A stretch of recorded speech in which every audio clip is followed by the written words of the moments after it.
بسم اللہ الرحمن الرحیم۔ السلام علیکم۔ طارق جاوید کھوکھر ایڈوکیٹ، امید کرتا ہوں آپ سب ٹھیک ہوں گے۔ اللہ پاک سب کو اپنی حفظ و امان میں رکھے۔ لا فار یو چینل کو سبسکرائب کر لیں، لائک شیئر کومنٹس کریں اور اپنی رائے کا اظہار بھی کریں۔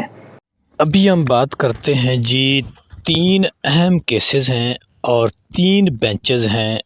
اگلے ہفتے میں، بہت ہی اہم بینچز۔ اور اس میں جو اہم ترین بات ہے یہ کہ جو سربراہی کر رہے ہیں وہ چیف جسٹس قاضی صاحب کر رہے ہیں ان تینوں بینچز کی، اور بہت ہی امپورٹنٹ بینچ ہیں سپریم کورٹ کا۔ یہ بہت ہی اہم ترین ہفتہ جو آپ کہہ سکتے ہیں اس کو، کہ اس میں جو اہم ترین کیسز کی سماعت ہونے جا رہی ہے یہ منگل، بدھ اور جمعرات کو۔ تو یہ دیکھا جائے تو اگر ان 3 کیسز کے جو فیصلے ہیں، ایک تو خیر آپ نہیں کہہ سکتے،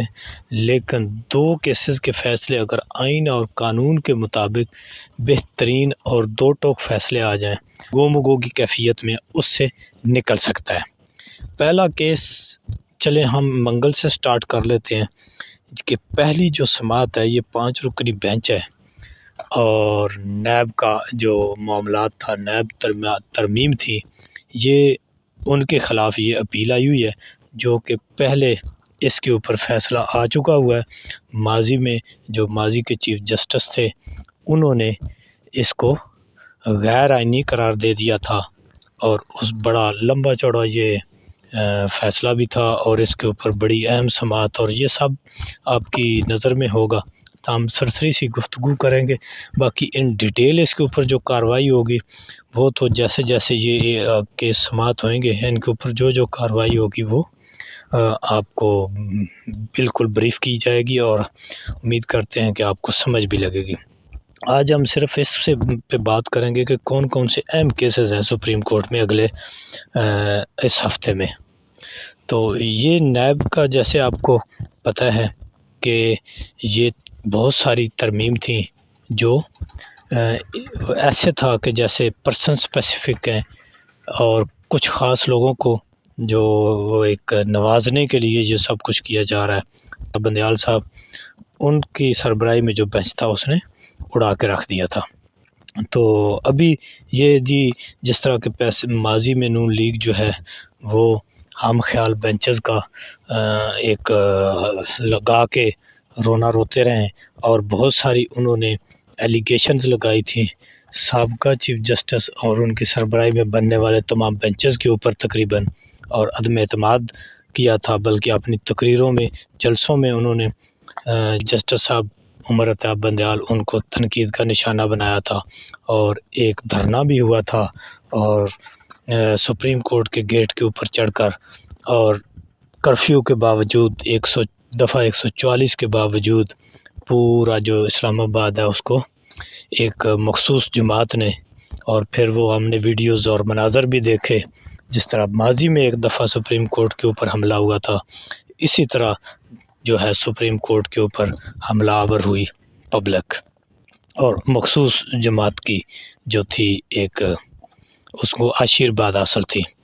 تو دیکھتے ہیں کہ اس نیب ترمیم کو یہ جو بینچ بنا ہے، یہ اس میں جو باقی بھی جسٹس ہیں، یہ 5 رکنی بینچ ہے، اس میں اب اگر کہا جائے کہ یہ سارے ہم خیال ججز ہیں تو یہ غلط نہیں ہوگا۔ تو دوسرا ہے جی، بدھ کے دن جو فیض آباد مشہور و معروف دھرنا کیس ہے اس کے اوپر یہ خود ہی قاضی صاحب کا اس کے اوپر فیصلہ ہے۔ ماضی میں جیسا کہ آپ جانتے ہیں کہ جب یہ دھرنے کا ایک معاملہ ہوا تھا ٹی ایل پی کا، اور یہ طوالت اختیار کر گیا تھا، اور اسلام آباد اور راولپنڈی شہروں کو ایک دوسرے سے آپ یہ سمجھیں کہ کاٹ کے رکھ دیا تھا اس دھرنے نے،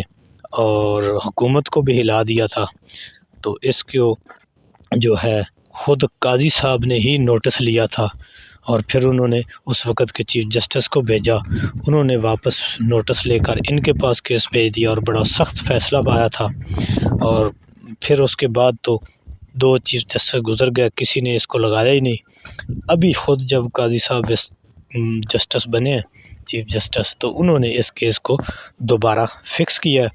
اور حیران کن طور پر اس میں جتنے درخواست گزار سے تقریباً سب نے درخواستیں واپس لے لی ہیں، اور جو 2 درخواست گزار رہ گئے انہوں نے بھی شاید سننے میں آ رہا ہے کہ واپس لینے کا ارادہ ہے ان کا۔ اب جب کہ تمام درخواستیں واپس ہو جائیں گی تو پھر اس کے اوپر قاضی صاحب جو ہیں وہ کیا موقف لیتے ہیں۔ یہ نارمل بینچ ہے، 3 رکنی بینچ، روٹین کا بینچ ہے، اور اس کی سربراہی جو ہے وہ قاضی صاحب ہی کر رہے ہیں۔ اب اس میں جو واپس ابھی تک درخواستیں نہیں ہوئی وہ جہاں تک میری وہ انفارمیشن ہے وہ ایک تو ایم کیو ایم کی ہیں اور دوسرا شیخ رشید صاحب کی ہے، اور ایم کیو ایم کے بارے میں بڑے سخت اس کے اوپر ریمارکس بھی ہیں قاضی صاحب نے جو اس وقت دیے تھے فیصلے میں۔ اب موجودہ بھی اس کے اوپر موجودہ گورنمنٹ نے ایک فیکٹ فائنڈنگ کمیٹی بنائی ہے جس میں اہم اداروں کے جو سینئر افسران ہیں وہ بھی شامل ہیں۔ وہ اس کے اوپر کیا فیکٹس دیتے ہیں یہ بھی بات دیکھنے والی ہے، یا قاضی صاحب اس کے اوپر کیا سٹانس لیتے ہیں۔ یہ جو ابھی موجودہ ایک فیکٹ فائنڈنگ کمیٹی بنی ہے اس کے اوپر اس کو قاضی صاحب یا عدالت کس نظر سے دیکھتی ہے۔ پھر اس میں ایک اور بات بھی ہوئی تھی، وہ یہ کہ کیا ایک خاص جماعت کو اس طرح سے گو کہ ان کا دھرنا جو تھا وہ کس سٹانس میں تھا، کتنی شدت سے تھا، پھر اس کا ڈراپ سین کیسے ہوا، یہ ساری چیزیں دیکھتے ہوئے اس وقت گورنمنٹ اور بہت سارے حلقے اس میں بہت پریشانی کا شکار تھے۔ ابھی دیکھتے ہیں کہ اس پر جب کہ تمام درخواستیں واپس ہو چکی ہیں تو اس کیس کی کیسے قسمت جاگتی ہے، یا اس کا کیا ہے۔ اس کے اوپر عمل درآمد تو ہوا نہیں، جو بھی اس وقت اس کے فیصلے میں آیا تھا اس کے اوپر عمل درآمد ابھی تک بھی نہیں ہوا، نہ کسی نے کیا ہے۔ اور پھر اس میں موجودہ اپنا الیکشن کمیشن نے ایک رپورٹ بھی جمع کرا دی ہے جس میں انہوں نے ٹی ایل پی کو کسی بین یا کسی غلط سرگرمیوں میں ملوث ہونے سے بری کر دیا ہے، اور ان کے مطابق ایک تھوڑی سی فنڈنگ ہے جو ان کی انڈکلیئرڈ ہے، اور اس کی بنیاد پر اس جماعت کو جو ہے وہ قلعدم یا ان کے اوپر پابندی نہیں لگائی جا سکتی۔ تو جہاں تک میرا خیال ہے کہ کسی بھی سیاسی جماعت کے اوپر پابندی لگنی بھی نہیں چاہیے۔ ٹھیک ہے، اگر کسی نے کچھ غلط کیا ہے، کسی حد تک غلط کیا ہے، تو جو لوگ اس غلط کرنے میں ملوث ہیں ان کو آپ سزا جزا دے سکتے ہیں، لیکن کسی پوری جماعت کے اوپر پابندی لگا دینا، یا کسی جماعت کو یا کچھ افراد کو، ایک گروہ کو غیر ملکی ایجنڈے پر کام کرتے شو کرنا بغیر کسی ثبوت کے، یا ان کو ان پر غداری کے وہ لگانا، یہ تو کسی طرح بھی ایک آزاد ملک میں وہ ایسا معاملہ نہیں ہونا چاہیے۔ یہ اب جو ہزاروں سال پرانے قوانین ہیں جو محکوم قوموں کے لیے ہوتے ہیں ان سے باہر نکلنا چاہیے، اور ایک آئین اور قانون کے تحت آزاد مملکت جو ہے اس کے تصور کے تحت ملک کو آگے لے کر چلنا چاہیے۔ اس کے بعد بہت ہی امپورٹنٹ کیس ہے جی الیکشن کے حوالے سے، یہ جمعرات کو یہ کیس لگے گا، اور یہ بھی نارمل جو روٹین کا بینچ ہے اس میں لگے گا۔ اس کی جو سربراہی جو ہے وہ تو قاضی فیض عیسیٰ صاحب ہی کر رہے ہیں، لیکن یہ روٹین کا بینچ ہے، کوئی اسپیشل بینچ نہیں ہے۔ اس کو لے کر کے ظاہر ہے تمام لوگ جو ہیں، پورا پاکستان، پوری